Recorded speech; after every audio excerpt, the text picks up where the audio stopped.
Sadly, so much of the focus on Jordan Peterson never goes much deeper than a sort of silly or subtle demonization on one hand, or a critical or an uncritical hagiography on the other. Is there more to Peterson, though, than the way his detractors and fans portray him? This is a question from Ron Dart's essay in his book Myth, Meaning, and Jordan Peterson. The book was released in March of this year, and I had the opportunity to review it for Geeks Under Grace last month. I'm joined now by the book's editor and organizer, Ron Dart, who put the project together to discuss the book and its subject. Thank you so much for joining. Oh, delight to be with you. Could you introduce yourself to the audience and tell us a little about your work? Well, I've taught at University of the Fraser Valley for over 30 years in the areas of political science, philosophy, and religious studies. I've published about 40 books. In the 1980s, I was on staff with Amnesty International. So that's a little quick overview. Obviously, I could do deeper dives, but I'm sure your listeners don't want me to spend a whole hour talking about myself. Well, the book was fairly popular in the algorithms for the site. It was our site tracks the number of viewers per reader, and it was the review for it was in like the top 3 for about 3 weeks. So our readers seem to be quite interested in it. Oh, good to know. And I know you do a lot of religious work. I have not had the chance to check out the lecture you sent me on John the Apostle, but what have you been doing of late then? Just has that been your big project of late? No, a whole variety of things. I contribute to a couple of websites. One is the High Tory Reader, in which I'm slowly going through the book of John, just doing a look at alternate reads of it and getting back to the original language, the Greek itself, in which he wrote. And then also I just had a book come out on Hermann Hesse, Phoenix Arising, who was considered one of the most important sort of countercultural writers of the 1950s, 60s, and 70s. And so I've been doing a variety of work on that as well, as classes are starting in a week or so. So I'm putting courses online, given the fact we're not going to be in class this autumn semester. So a diversity of things afoot. And then this book, Myth and Meaning in Jordan Peterson, I seem to be doing an interview every 2 or 3 days on it. It's generated such an interest from a variety of different perspectives. So that's always been quite enjoyable also. So yeah, just for the sake of discussion, I'm going to go ahead and front load the praise for the book. If you're interested in Jordan Peterson, anyone listening to this should read it. I found it to be quite enjoyable. I mean, there's so many of the. It does a good job kind of exploring Peterson as a person his ideas. I mean, so many of the books that seem to be coming out about him just seem to be kind of polemical texts or as I said in my review, bootlicking praise. Have you read many of the other books on Peterson that have been coming out? Yes, I followed most of them, and our book was an attempt, as the subtitle suggests, to, well, first of all, to walk a middle way between hagiography or genuflecting to him on the one hand, what the political right has a tendency to do, and the other side, unlike the sort of the liberal establishment or Sanhedrin that wants to demonize him, and they only see the negative within him. And so neither perspectives are fair to him as a human being, what he's attempting to do. And so it's that middle way. And then these many other books that have come out on him, again, it's like a mountain. They'll take a little acreage in the mountain and they'll just focus on that and they say that's Peterson. But Peterson is much more of a broad thinking Renaissance thinker. And to shrink him to some interpreter's task says more about the interpreter than about Peterson. And so we're trying to give the big mountain Peterson, the Renaissance humanist Peterson, without slipping into hagiography either, of saying there's good questions, legitimate questions has to be asked about his the legitimate work that he's doing. Well, so that answers the question I was gonna ask. What was the purpose specifically of the book? So was there a specific approach to how you guys kind of tackled it and how you wanted to approach it beyond just? I mean, obviously you're approaching it from a religious perspective and seeing how it kind of collides with religious ideas. Was there any other means to the approach besides that, or? Well, yeah. So first, we were trying to transcend the tribalism of right and left reads of him. So that was the first thing.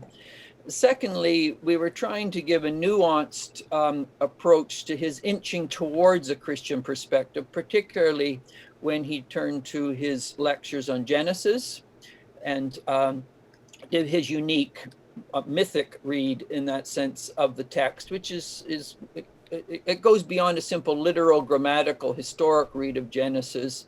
And given his background in psychology and myth, and Carl Jung and Eric Newman and Dostoevsky and Nietzsche and these key thinkers, he obviously is approaching it through a literary, psychological, mythical approach, which is very existential. It's meant to speak to people in their all too human journey.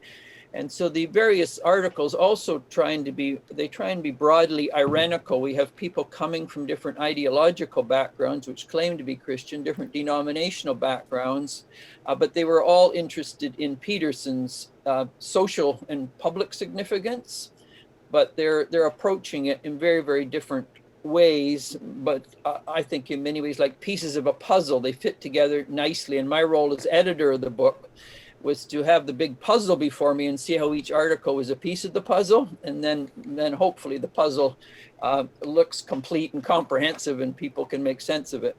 How did you kind of pull this crop of academics together then? If you said they're all coming from different spaces ideologically or religious, different denominations, how did you end up kind of connecting with all of them?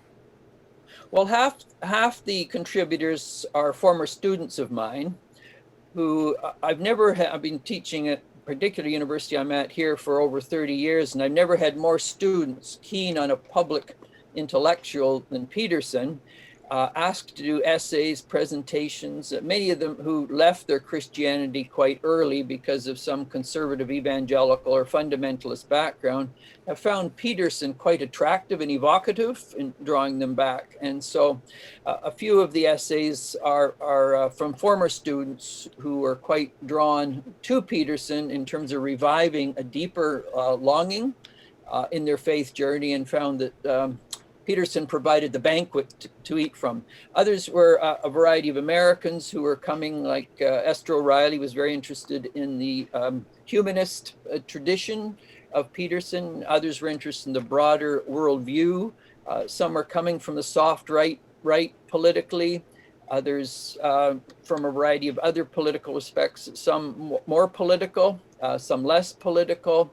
And so it was an attempt to look at the diverse portals into Peterson's thought without demeaning him in any way, but also asking legitimate critical questions of perhaps he needs to follow his pathway of thinking a little further and see where that could potentially take him. So how was that process for you then, assembling all that into kind of a narrative and trying to fold it into a larger question? Yeah, it's a slow process in which articles to some degree have to, as much as possible, the underlying theme was the Christian perspective. Now, of course, a person can say a Christian perspective, what do you mean by Christianity, of course? And there's multiple approaches to understanding that. So I wanted to honor, as an editor, a more flexible understanding of different understandings of Christianity, because you can have Christianity, as you know, in the States, who are very Republican. Some are soft Republicans, some are Democrats, some are protest anarchists, and they all use the same name, Christian, but their interpretation and application of it is very different. So the term Christian perspective was flexible and diverse, and we would have people contributing that would be a little more on the right, others that would be a little more on the left, but they used the resources of the Christian tradition in a way to reflect on Peterson's journey himself and the way he's been drawing many people to Christianity, even though he, like a Virgil, his hands reach out to furthest shore, but he hasn't gone to that furthest shore at this point. Sure. So obviously Dr. Peterson is in the best state right now, and obviously I hope he recovers and that he comes back in some degree. The last year, there's been it seems like there's been a great deal more harsh criticism on his work coming out, especially some of the harsher books that have come out are a few years older than this, but it seems like there's been a more of a severe public backlash against him, and that there's been more public building against, just kind of going into his work or going after him, and that's coincided with his departure from the limelight. what would you say his strengths and weaknesses? I mean, going into the book itself, what would you say his strengths and weaknesses are as a thinker are right now, like, in terms of what he's capable of bringing into things? I mean, I can't speak to your religious beliefs, but what do you think he ought to do going forward? Well, I think some of his strengths, he's been willing to say a certain form of liberal ideology the emperor has no clothes on. And he spent his years teaching, particularly in Canada, at University of Toronto. So he understands certain elements of postmodernism and cultural Marxism and the implications of that. Now, sometimes he excessively absolutizes the negative side of that. So the positive side, when he goes after elements of postmodernism, cultural Marxism, is there is some truth. And within that ideological world, people can cancel one another out if they don't fit in a certain tribe. And so he has concerns about that, given he's a more classical liberal that holds high the importance of reflective and critical thinking. And there's always two elements of, well, there's a variety of forms of liberalism, but one is the relativizing, the pluralism, the diversity, different perspectives, hermeneutical generosity. The other side is very dogmatic in a whole range of hot button issues in the culture wars. And if one differs with them, look out, fists come out, the cannon is loaded, and you fire. And there's no discussion, no dialogue. He's interested in those two wings of liberalism and the dangers of them, while being, in one sense, a centrist liberal who believes in classical liberalism of critical reflective thinking on this issue. And of course, he has the big background in his own thinking of some ideologies, particularly elements of Soviet communism, fascism, Nazism, of group think or inner ring thinking, where people stop thinking critically about issues. Now, the danger of Peterson, sometimes he can get into his own ideology, and he sometimes gets frozen into an interpretive grid. And this is why I say there's elements of cultural Marxism and postmodernism that do have good things to commend them, but when they go too far down the pathway, they can slip into very simplistic kindergarten ideologies, reducing life into simple black-white categories, right, wrong. And so in trying to nuance these issues, sometimes Peterson is blunt with them. How do you think that translates into the religious side of things? You said yourself, a lot of your students have found kind of a means by which to crystallize their religious ideas and move forward in a way they weren't before. Like, do you think that that his ideas are going to translate on a widespread religious movement in culture, or what do you think about what do his ideas translate to in the religious side of things? Well, I think, given the fact he has been a practicing psychologist all of his life, he's as concerned, and this is why myth is important to him, he's as concerned with what a person thinks is how are they internalizing a deeper understanding of themselves, facing their shadow, their dark side, their blind spots, and are they willing to do that? And what is the role of myth and fairy story and Disney movies and all of these, and being very personally internalized and interpreted? So Peterson is less concerned, I think, with sort of general big religious movements and much more concerned with personal application, interpretation, and how the great myths and stories, whether biblically, Disney interpretation, classical myths, how they transcend time and place and speak to us today in our all, as Nietzsche would say, our all too human journey. And so he's very, in that sense, he's a pastoral existentialist or a pastoral psychology. And so ideas, even though they're necessary for him, they're not sufficient unless they translate into the application of a person facing into themselves, their choices, their lack of choices, their apathy, their cynicism, their skepticism, and knowing how to transcend those for a greater good, not only for themselves, but for friends, for community, and for public life itself. I mean, it seems like people are approaching him as a kind of religious, almost a prophet in some ways. I mean, do you get the sense, listening to people, that he's kind of pushing them in that direction? I don't know if, to what end he's capable of even doing that as a societal figure. I mean, but the fact that so many people have, anecdotally here, just kind of seem to be like, oh, I read Peterson and now I'm going back to church for the first time in my life. It's strange. Yeah, that's where you get the people on the hagiography side, and I mean there are a variety of people, and as I've been teaching, as I say, for over 30 years, and there is no doubt he is speaking to a certain element in culture in which people feel impotent.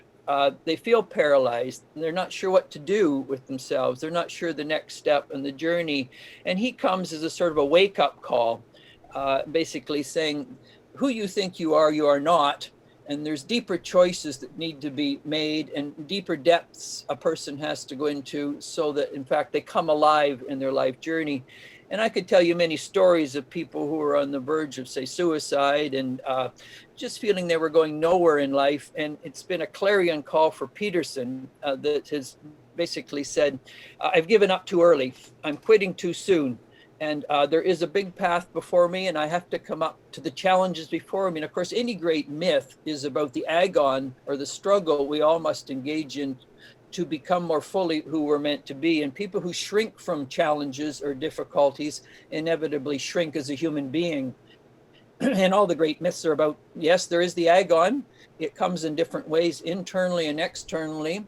But everything hinges on what we do with those struggles again and again and again as they come our way. And I think for some, he has really assisted them to not shrink from the challenges, the difficult issues in family and their own soul and politics and economics and education, and say, okay, this is a gift given to you to go deeper and to live more fully. Now, the danger is people can go from there and say, he's their prophet, he's their Messiah, he's their snake oil, he's their silver bullet. But anyone who assists someone at the next step of their journey, inevitably you can't help but admire them. But that doesn't mean you don't ask critical questions. That's just part also of a thoughtful, person. And I think he's very good. It's like people in their journey, there's various station stops. And so he's very helpful for certain station stops. And eventually you get out of that station, get on the train, and move on to the next station of insight and self-understanding. But there are those on the right, which, yes, they genuflect, and hopefully they grow out of that eventually. That's part of the human maturation process. But people do come along in all of our lives. They help us at a certain point, and then we begin to see that we're grateful for that, but there's more to our journey than that station stop. Sure. I mean, in a lot of ways, I've always kind of felt Dr. Peterson is kind of a logical conclusion to a lot of the modern problems we're kind of dealing with in our modern status quo. I mean, the quote I've always gone with is that he's kind of this ward in the face of modern life that just says, there's one thing in the room that's wrong, and we don't quite know what it is. And he's done a really good job of kind of capturing some sense of what the meaning crisis, and saying that, there's if you take this Enlightenment liberal, classical liberal tradition to its logical extent, you can get this great society, but there's still all these problems kind of floating around in the whatever you want to call about society. What do you think just to kind of wrap up the discussion, what do you think the primary takeaway of the book should be, is for a Christian who looks at his work as what you should take away from him? Which, are you thinking of Maps of Meaning or 12 Rules for Life or his lectures? What are you thinking of? Well, I mean, there's a lot to them. It's hard to summarize. That's actually a good question.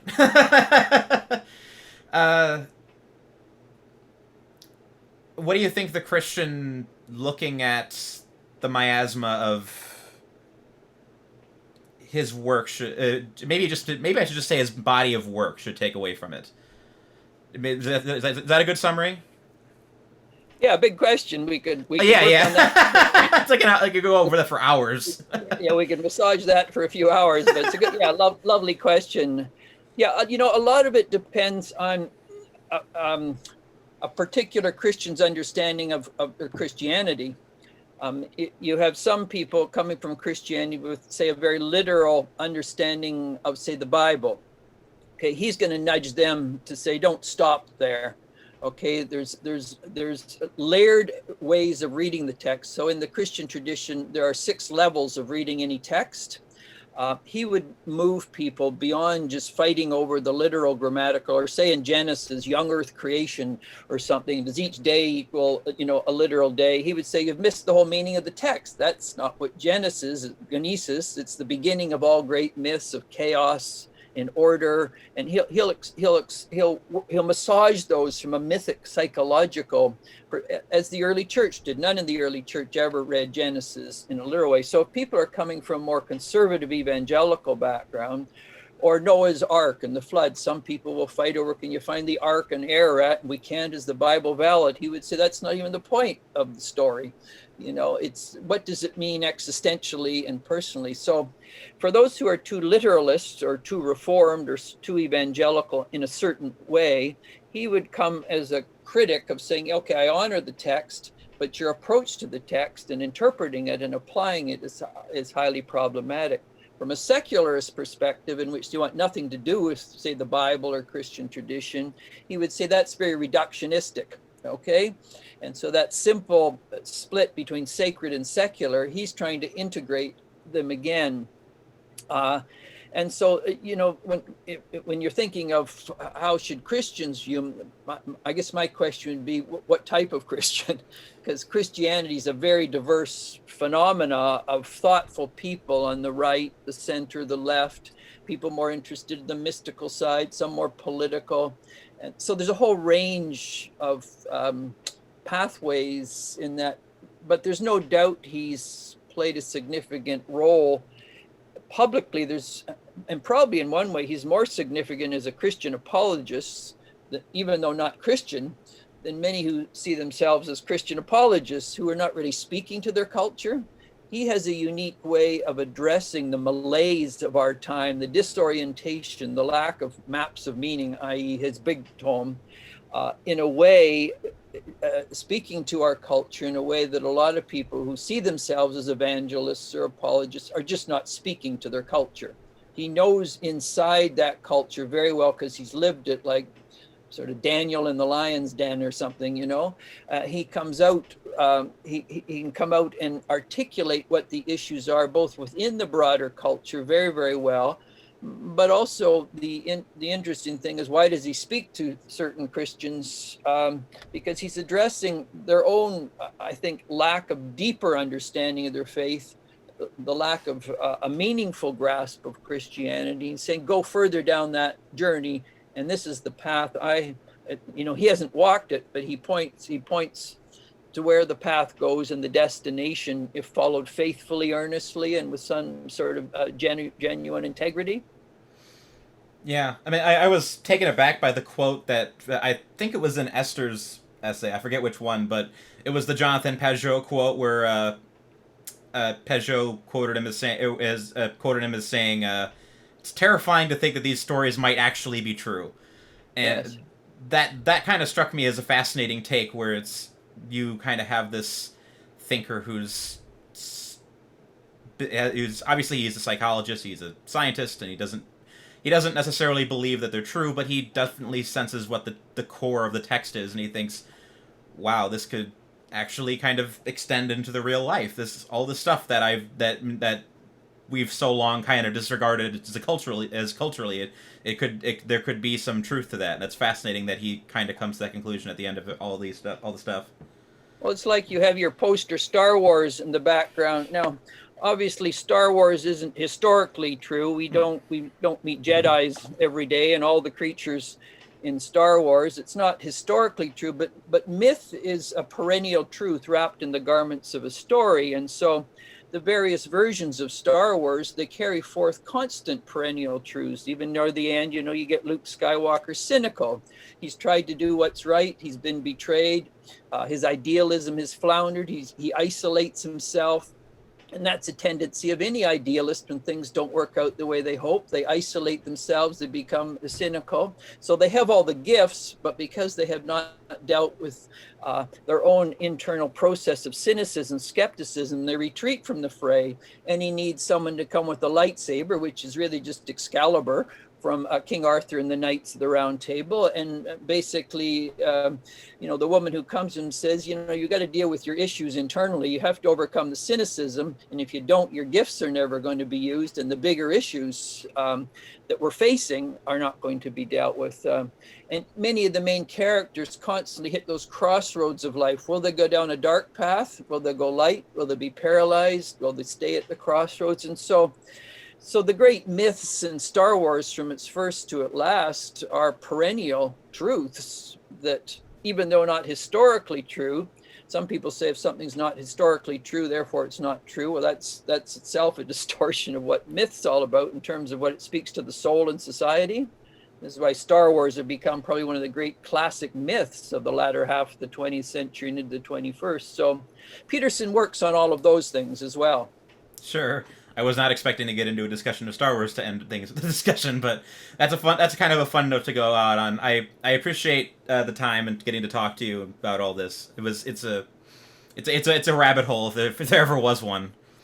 Yes, you can travel in so many different directions depending on the creativity and curiosity of the paths you want to take. But certainly, Peterson opens up a whole variety of directions a thoughtful, curious person can go. And then, of course, what's interesting is the huge public reaction to him, pro contra, yes, no, which signals something in terms of what's happening in broader culture. And he's become the lightning rod for all of that. And so anytime someone is of that prominence and is either bowed before or opposed, they're touching a raw nerve in terms of what's going on or not going on in culture itself.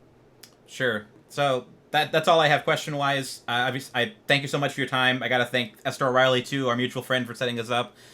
I enjoyed talking with you. I hope you have a good day. I hope everything goes well for you soon. Okay, and Esther did a wonderful job in her particular essay. Very, very insightful and compelling. Everyone should read it a variety of times. Sure. Have a good day. Okay, thank you.